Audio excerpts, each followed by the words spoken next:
I was taught to fear the devil before I learned to stitch a wound. In Madrid, every child hears the stories. The hoof prints on empty floors, the whispers that slip from keyholes, the way illness can look like sorcery when it refuses to yield. When I entered the royal household as a young physician, I thought myself immune to superstition. Science was my candle against the dark. Then I met the boy they called Hechizado, the Bewitched, a king who, in life, was treated like a bad omen that had somehow claimed a throne. I did not see a demon. I saw a body that had been drafted into politics before it had a chance to become a man. I remember my first glimpse. The candlelight trembled as if it feared his face. He was small and pale, with a jaw that seemed to enter the room before the rest of him. Courtiers watched him not as one watches a sovereign, but as one studies a coming storm. Respect mixed with dread, waiting to see what would break next. Priests spoke of demons. Laundresses muttered prayers as they carried his soiled linens. Even the barber crossed himself before lifting the razor, as though the act of grooming him might wake something sleeping inside his bones. I stood at the foot of the bed with my instruments and my pride, and both suddenly felt inadequate. But there were no demons. There was only a dynasty so devoted to preserving its power that it preserved its weaknesses instead. The court carved a lie every day, polishing it until the truth went dull. That God had shaped this king as a test, and our duty was obedience. I had spent years with books and bodies. I could not pretend. The sickness in him had a pedigree. It bore the signatures of centuries. Uncles wedding nieces, cousins folding back into cousins, a family clutching itself so tightly that every child born within shook from the pressure. What they called a curse was simply arithmetic done in flesh. I kept my face neutral as I examined him. The reluctant hinge of his jaw, the way his chest labored with simple effort, the tremor in his hand when he tried to sign his name. He attempted a smile when I bowed, a brave gesture that only betrayed how much work a smile was. The legend said he was hexed by enemies. The ledger of births and marriages said otherwise. He was a culmination of loyal decisions made in fear. Fear of dilution, fear of rivals, fear of the world beyond gilded walls. If evil had a face in that room, it was not horned. It wore a crown and called itself policy. So I began a record in a plain leather book. Symptoms, rituals, the quiet humiliations we arranged so the king might move through a day without drowning in it. I wrote because I could do so little else. And as I wrote, a question ate at me. If power cannot protect a king's body from his own inheritance, what hope have the rest of us? That is why I am telling this now. Not to mock a broken boy made into a monarch, but to expose a machine that ground him down.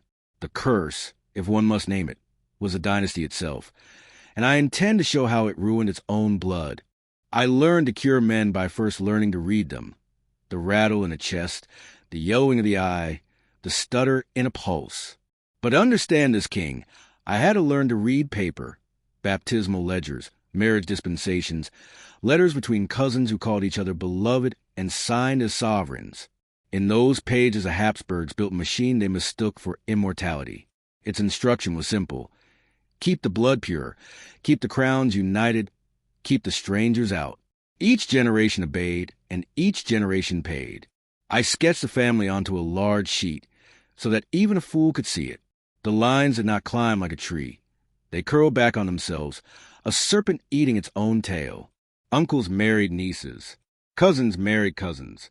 Grandfathers became fathers twice over by proxy. When a branch threatened to wander, a new oath bound it to the trunk.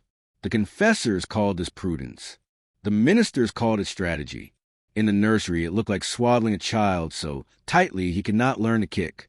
One afternoon, the queen mother summoned me to her writing room. She tapped the edge of my diagram with a fingertip pale as wax. "You draw monsters," she said, aiming for wit and landing on weariness. I told her I drew arithmetic. I pointed to the loops that returned nephew to aunt, cousin to cousin, and named what followed. Jaws that would not close, hearts that tired too soon, minds that dimmed after a prayer. I said it softly. I am not brave. I am only precise. She stared at the page a long while, then folded it twice, as if paper could be trained to forget. At court, they dress a machine in virtue. Chronicles praised constancy. Priests preached unity. Envoys wrote home that Spain was indivisible, as if bone could not be made brittle by its own minerals. The truth was simpler. To concentrate power is to concentrate defects. When you pour the same wine back into the same cask, it sours. Proof was everywhere. The boys struggled to swallow bread. The shaking hand that spoiled decrees. The way he leaned into a servant's shoulder to rise, as if gravity loved him more than it loves other men. I felt revulsion at the policy, not the child. We physicians see too much to be cruel to bodies that never had a choice. But I could not forgive the choice makers. In council chambers, men praised themselves for preserving dominion. They did not see the cost or pretended not to. Infants who failed to thrive, princesses who faded after childbirth, sons who reached manhood with the vigor of old men. When I closed my eyes that night, I saw the diagram again, its loops tightening like a garrote. No demon had bound us. We had bound ourselves and called the rope a rosary. So I vowed to keep tracing the line from policy to pulse, from treaty to tremor. If a crown could order a marriage, a crown could commission a corpse. In the morning, I sent a sealed memorandum to the royal confessor and the chief minister, argued not as a philosopher, but as a surgeon. If they wished the dynasty to live, they must admit fresh blood, even if it offended habit and pride. Still, the vow mattered. A scalpel belongs at the wound. I learned the jaw first, because the jaw refused to be polite. It announced itself before titles and protocol, turning every meal and proclamation into a negotiation with bone. The lower mandible thrust forward like a battering ram that never met the gate. His lips could not seal. Saliva gathered with a mind of its own. Even when he was still, a thread shone at the corner. A valet blotted it as if by ritual. Bow, napkin, withdraw.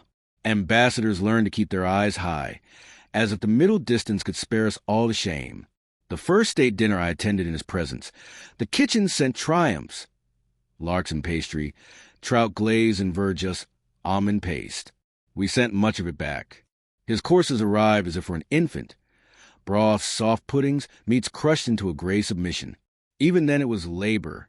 He could not bite and grind, only worried a mouthful against those tired teeth until it slipped far enough to swallow. Conversations paused when his throat worked. When a morsel went astray, he coughed pink onto linen and looked at me, pleading for a dignity I could not pack into my bag. I tried devices. We carved a spoon with a narrow spout to slip liquids past the stubborn angle. A lidded cup with a small hole let him sip, without bathing his chin. I ordered cambric cloths, softer than the rough towels. The queen mother approved in a whisper and asked for twice as many. At night, I raised his pillows to keep gravity from drowning him. The ladies swore they heard him snort for air beyond the tapestries. Speech cost him almost as much as food. The jaw threw words sideways, vowels loosened and consonants slurred. He practiced proclamations with me in the afternoons, taking them phrase by phrase like a novice. Shorter sentences improved dignity. We avoided words that asked too much of his lips. I stood behind a screen during audiences and read the text with him, the court pretending not to notice that my cadence steadied his. After each effort, he looked at my hands, as if grateful they were not shaking. After a mass where he received the host with a difficulty that made the priest tremble, he asked if a king could abdicate from chewing. He tried to smile and failed. It takes muscle to smile. I told him we would make the world softer. We did. The kitchens learned to liquefy bread. The tailors stitched dark gussets into his collars to hide stains. Pages carried basins scented with rosemary, so the air would not announce him before he entered. Small mercies, and none of them cured shame. I wrote in my book, prognathism, malocclusion, difficulty with mastication and articulation, hypersalivation. Then I closed it and wiped his mouth myself, because diagnoses do not dry skin. The courtier's pity was loud when they wished to be seen and absent when he needed it. The queen mother's fear was quieter and truer. She asked me, in the private chapel, if a man could choke to death on his own sleep. I told her yes, and arranged a bell by his bed. He learned to pull it without waking the whole palace. On good nights it did not ring. On bad nights, I ran with my candle in the narrow spout cup and prayed, not for miracles, but for gravity to show mercy. I learned his stature by degrees, the way one finds walls in the dark. He was not tiny, only shortened, as if the bones had been told to stop halfway. His head sat large on a straining neck. When ladies praised his grace, they meant his patience. Every movement was a negotiation. From the nursery notes, he did not walk until 8. Even at 20, he rose like an old man, pushing off with his hands, seeking a shoulder as if the floor tilted beneath him. His spine refused the straight lines tailors love. One shoulder climbed higher, the other sank. The pelvis tipped like a tired tray. Legs narrow and back-bowed, knees eager to kiss. Steps were arranged, not taken. Heel placed carefully, toes searching, weight lowered the way a man tests ice. We laid carpets for traction, not show. Pages kept half a pace ahead, so his hand could find them without asking. On ceremony days, I wrapped his ankles with soft linen, then leather bands under the stockings, a hidden brace to steady the quiver. He wanted to be seen standing, so we learned tricks. Behind an arras, a carpenter fixed a slender rail stained the color of oak. He leaned on it and looked at ease. The dais had a footstool that raised him 2 fingers and took strain from his back. I shortened processions, cut courtyard by quiet doors, stalled with protocol when breath ran short. Painters earned their stipends twice. Cushions became clouds, armor with geometry. Cuirasses to square a shoulder, boots to lengthen a leg. A baton corrects many angles. So does shadow. I measured him like a map. The reach of an arm, the tremor that woke on cold days, the small chest that worked too hard for air. Palpation found tender knots along the spine. Nights brought cramps that gnawed his calves. I mixed salts and stretched muscle, while he stared at the ceiling, jaw set, breath whistling. Mornings returned to shuffle, a pendulum wound too tight to swing. The palace turned incapacity into ceremony. Musicians slowed the marches by a hair. Heralds shortened titles. Chairs appeared as if by accident. Curtains at the moment he sat, and closed his eyes until the tilt passed. Even the bells obliged. The sacristan rang them in pairs to buy him a heartbeat between kneels. Mercy, I told myself. But mercy becomes theater when the audience claps. At a summer reception, the heat pressed on lungs like a second body. He rose to greet an envoy, and his knee buckled. A page's quick shoulder kept him from folding.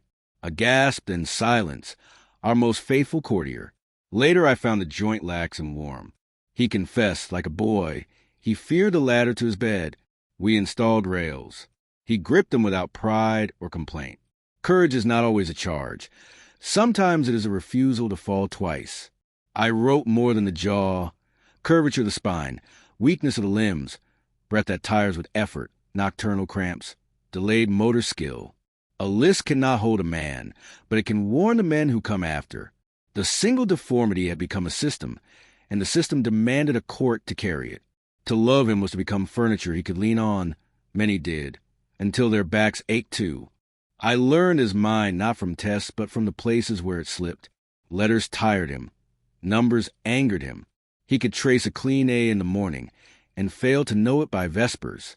Tutors arrived with methods, and left with the same metaphor, pouring water into a cracked jug. I banned the phrase. We tried brief lessons after meals, when the jaw was quietest. He copied prayers in a careful hand, and mouthed them with reverence, but a question about meaning sent him blinking into fog. Latin he learned like a lullaby, sound before sense. I moved us to lists he might use, names of ministers, sums due to regiments, ports to watch. He remembered best the words with faces attached. Emotion governed comprehension. If a paper carried too many lines, he flushed, fidgeted, then struck out with the impatience of a boy scolded in public.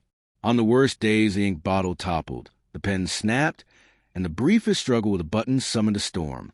Rage burned to ash in minutes and left him slack, breathing fast, eyes fixed on nothing. After such storms he sat for hours, folded into himself like a winter field. We called them spells in the ledger to keep the priests from claiming more than was theirs. To spare him, I redesigned his work. A secretary printed decrees in large, clean script. I cut paragraphs to single sentences, each on its own card. He chose with tokens, ivory for yes, ebony for no, so the jaw need not fight the will. I rehearsed audiences like a dangerous cut. One question at a time, no digression, a pause when the breath shortened. He was grateful in a shy way, as if my patience might vanish if he looked at it. Fear ruled the rest of us. Servants learned to read the weather. Shoulders narrow meant wind. Tapping fingers meant hail. A distant smile meant clear skies. Pages hid humiliations. Stiff buttons, tight clasps, stiff words. The Queen Mother and the confessor grew skilled at offering choices that were not choices. Majesty, will you bless the treaty today or tomorrow? As if time were policy. Ministers wrote briefs about temperature more than truth. A cold fact could chill him into silence. I felt myself slipping from physician to stage manager. I told myself calmer days, spared him pain, and spared Spain shame. Yet each mercy purchased ignorance. When he signed a decree I had sanded down to a child's riddle, I joined the theater that ruled in his name. The council grew comfortable with my inventions. They asked for more. Cards, tokens, schedules that kept him from rooms where decisions were made. Authority pooled between the Queen Mother's apartments and the confessor's study. I saw the channel their footsteps cut. In private, he said he feared God would scold him for being slow. I told him the sin was ours, that we had built a crown too heavy for the neck we gave it. He nodded. That night, I added terms to my book: delayed literacy, poor comprehension, emotional dysregulation, post-tantrum withdrawal. I underlined withdrawal twice. A country cannot be governed from a room where a man sits and stares at a wall. Yet that was where Spain kept its king, and where others learned to keep the power he could not hold. I learned the limits of medicine in bedchambers that smelled of wax and shame. The first marriage brought a French girl to our dim corridors. We were ordered to be discreet and were not. Midwives hovered. Duchesses traded recipes. Confessors asked questions that made her blush. On the wedding night, I waited outside with a basin and a lie. By morning, the Queen Mother accepted a sheet and called it proof. The king said nothing. His hands shook at breakfast. Consummation is a word the court used as if rehearsal could make it happen. What we had was a body unready for the task. Sparse beard, scant muscle, genitals underdeveloped, a pulse that raced at effort.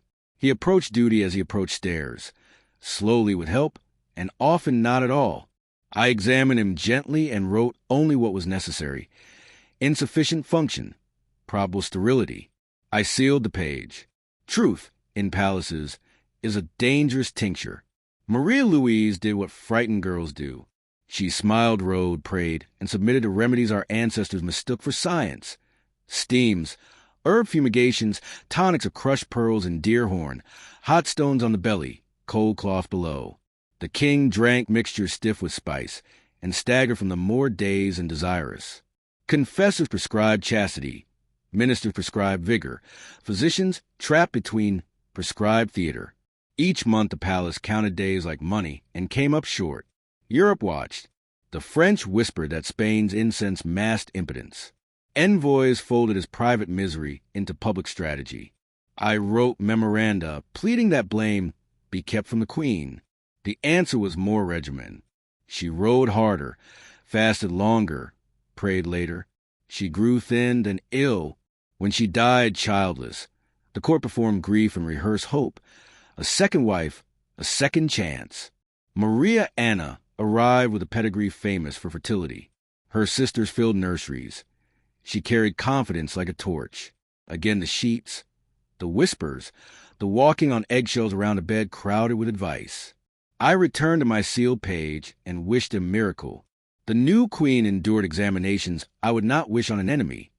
Charts of temperature and texture, douches of wine and herb, bleeding to balance humors, pilgrimages to relics. The king tried.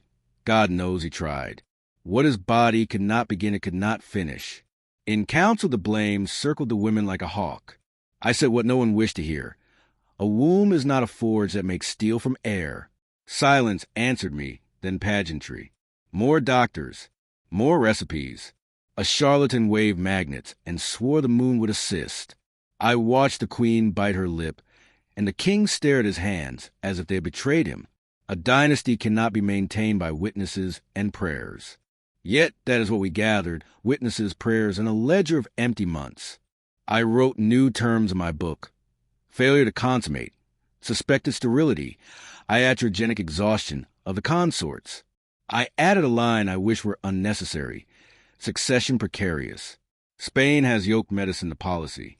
An empty cradle is not only a grief. It is a fuse burning under the music of the court. Dry, quiet, undeniable. I learned the limits of faith in rooms that smelled of tallow. When our medicines failed to raise a pulse or calm the tremor, the priests asked to try theirs. They arrived with reliquaries and voices meant to carry. Holy water glittered. A rosary clicked. The king knelt because we told him kneeling was prayer, and prayer was duty. His lips moved with mine. I whispered the creed as a pronunciation might heal bone. The first cleansing began at dusk. Windows were flung open to let demons escape. Bonfires leapt in the courtyard. Smoke rolled until tapestries smelled of camp. A Dominican read a list of spirits as if presenting a docket. Another priest touched the king's temples with oil from a vial that had kissed 3 saints' coffins. Then came the purges. Bitter draughts meant to expel what tormented him. He retched into a basin while courtiers wept for the show and checked the room. Between spasms, he tried to smile at me, as if to say he would be good and brave if we told him how. A ledger appeared to tally victories. One monk claimed a presence left when the fire popped. Another swore a gust carried off envy, pride, and a lesser imp with a crooked name. The king, pale and shaking, was praised for driving them out. I stood behind her with a cloth and wrote a calmer ledger. Vomited twice. Pulse rapid. Lips cracked. Tremor increased after exertion. The exorcist declared progress. I declared fatigue. Progress demanded escalation. Relics multiplied. A bone in a sachet pinned over his heart. A thorn touched his tongue until he gagged. Coals carried room to room. The queen mother ordered the palace aired, then sealed, then aired again. When candles guttered at once, some whispered triumph. When he stumbled on the chapel step and bloodied his knee, others whispered proof the enemy was angered. By midnight, even skeptics spoke softly. The next week brought more theater. Holy water hissed on resin, and everyone crossed themselves, then laughed too late. Psalms circled him until the notes blurred into one long plea. His eyes went glassy with exhaustion. He swayed on his knees. I touched his wrist and felt the bird in his chest beating its wings against a cage. When I begged for rest, the confessor said, "When you lance a boil, doctor, you must squeeze." So we squeezed another hour and gained only sweat. Yet the spectacle soothed the court. Ritual gives grief a handle. Ministers who could not mend policy could at least attend a cleansing. Nobles who could not steady the realm could light a taper. For a night, they believed the problem had a name that could be chased into a corner and burned. In the morning, the jaw still protruded, the step still faltered, and the pen still shook. So another bonfire was ordered for Thursday and 2 for the following week, and the list of spirits grew longer as the body grew lighter. I wrote new terms in my book: ritual fatigue, likely anemia, dermal burns from tapers, insomnia from night watch. I did not deny faith its consolations. I denied the arithmetic. Fire cannot mend a tendon. Water cannot remap a jaw. But the palace chose warmth over facts, and so we marched, singing, toward a pit we would not name. I learned the limits of silence. The morning the bells tolled without stopping. He slept badly, woke choking, and by dusk had sunk into a stillness that made even gossip kneel. He was 38. I closed his eyes with 2 fingers and felt the lids resist, the way a habit resists reform. Outside, the palace filled with footsteps practiced for this day. The queen ordered an examination, not a spectacle, she said, but a settling of accounts. We worked by lamplight in a room that smelled of cloves and iron. I took the first cut because I had written the longest book about his body. The skin gave way without argument. Inside, argument began. The heart lay small, nearer a boy's a man's, the muscle pale and tough. The lungs were heavy and wet. When pressed, fluid wept as if the body had been drowning from within. The liver's edge was blunt and grainy. The spleen sat swollen and sullen. The intestines showed inflamed patches like fields burned and spared by chance. We opened the skull and found water pooled where thought should rest. The testes were unequal and shrunken, their cords thin. I said the words without drama. Hypoplastic heart, chronic pulmonary congestion, hepatic disease, hydrocephalus, testicular atrophy. I wrote them all. A priest whispered that the devil hates to leave a house he has rented so long. The steward crossed himself. I wiped my hands and told them we had found heredity, not hell. They heard what they preferred. The report was sealed, then softened, then sealed again. By dawn, a different account moved faster than ours, that the king had no blood, that his heart was an almond, that a curse had eaten him from within. Men prefer marvels when facts are cruel. Politics, which had waited in the corridor with a hat in its hands, rushed in. The will was read. France's Bourbon prince would inherit Spain. Envoys galloped for borders. Maps were redrawn at breakfast and smudged by supper. In councils there was talk of balance and rights. In the streets of omens, the jawline of Europe shifted as if it, too, bore a malformation. I held the sealed account and knew it would matter less than rumor. I laid my instruments in a row and tried to love the living more than the argument that follows them. My hands shook with a tired anger. For years I had watched the court turn superstition into policy, and policy into a boy's disease. Now the boy was gone, the disease remained, and the powder of succession had found its spark. War would take up where marriage had failed. In the ledger I wrote the last 2 lines. Age at death 38, cause dynastic arithmetic in flesh. I want to say I kept the promise I made in that first leather book, to tell what happened without embroidery. Here it is, as simply as I can bear. A dynasty loved itself too closely and produced a child who could not live as a man or rule as a king. We bled him with prayers, crowned him with ceremonies, and buried him with rumors. Europe will bury our errors with soldiers. If there is a moral, it is not about demons. It is about sums. When power fears dilution more than decay, it chooses decay and calls it destiny.